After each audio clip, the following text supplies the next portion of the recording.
Olá pessoal, tudo bom? Hoje nós vamos falar um pouco sobre o fascismo italiano. Em outro vídeo nós vamos estar falando sobre o nazismo alemão.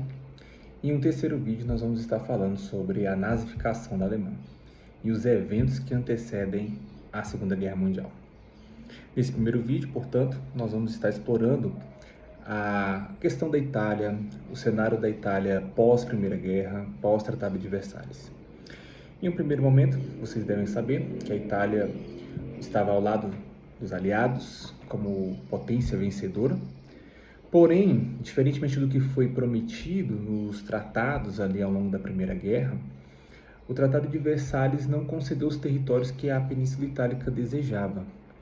Isso gerou um desentendimento, um atrito. Então, o cenário pós-Primeira Guerra na Itália é um cenário de tensão, de crise econômica. Até mesmo as potências vencedoras atravessaram um cenário de crise econômica e na Península Itálica não era diferente.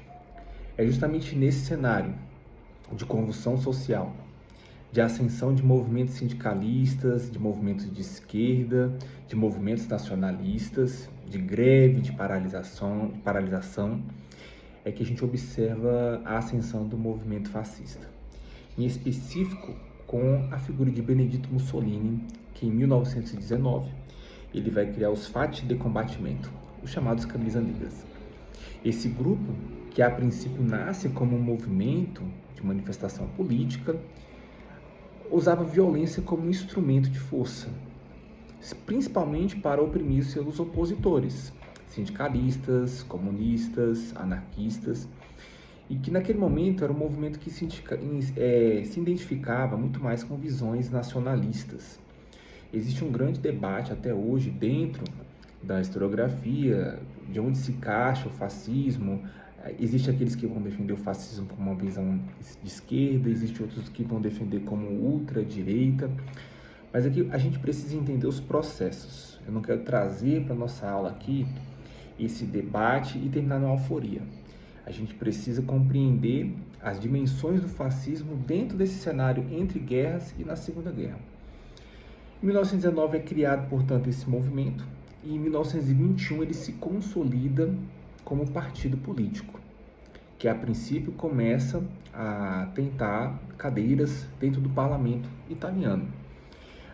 A princípio ele vai conseguir ganhar adeptos de alas mais tradicionais, conservadoras, receosas com movimentos de esquerda, por exemplo. Setores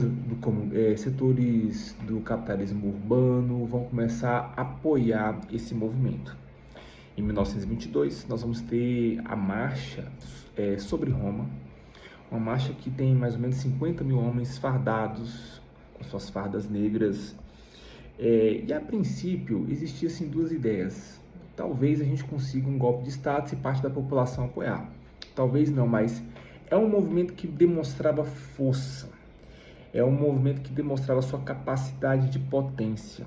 Diante desse cenário, não houve um golpe militar, porém receosos, as forças tradicionais se reúnem e no dia 30 de abril de 1922, o rei da Itália, rei Vítor Emanuel III, convida Benedetto Mussolini para assumir o cargo de primeiro-ministro.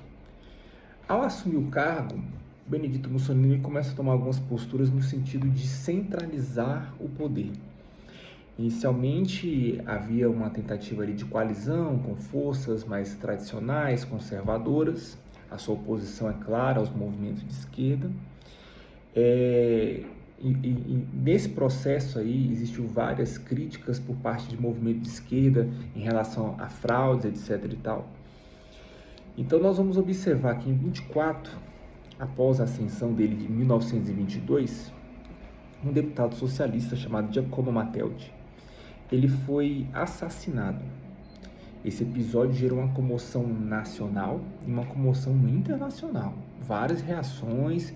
Apesar de tudo isso, Mussolini não caiu do poder. Pelo contrário, ele utilizou esse episódio para reagrupar forças e centralizar ainda mais a construção de um Estado totalitário.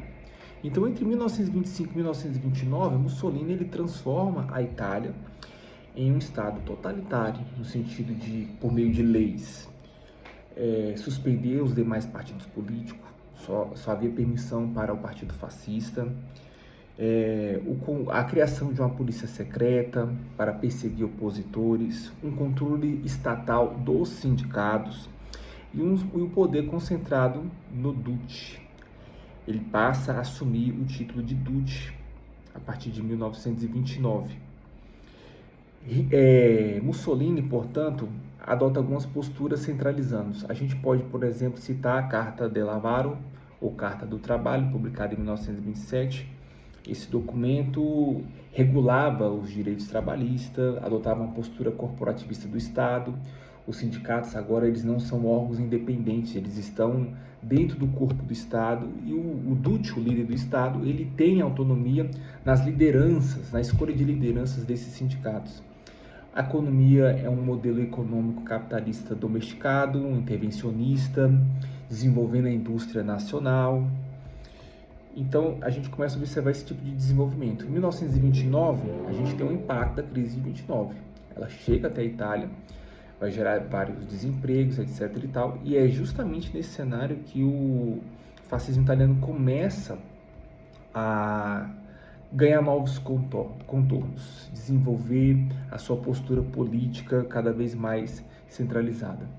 Ainda em 29, havia uma situação a ser pacificada, que foi resolvida com o Tratado de Ladrão, pois quando a Península Itálica ela foi unificada, existia um debate ali quais são os territórios ou não da Igreja.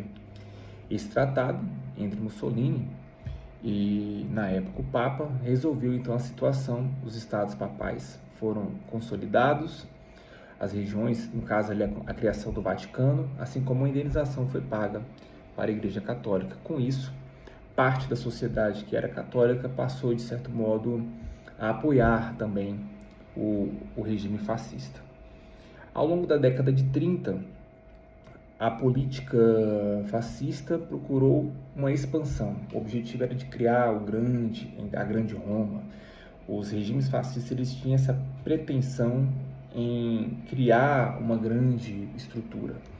Então a gente vai ter a invasão à Etiópia em 35, o apoio a Francisco Franco na Espanha, e em 1937 a Itália acabou apoiando também a Alemanha e o Japão no Pacto Antikomintern, um pacto, uma aliança contra a União Soviética, formando então assim um eixo que fica consolidado a partir de 39.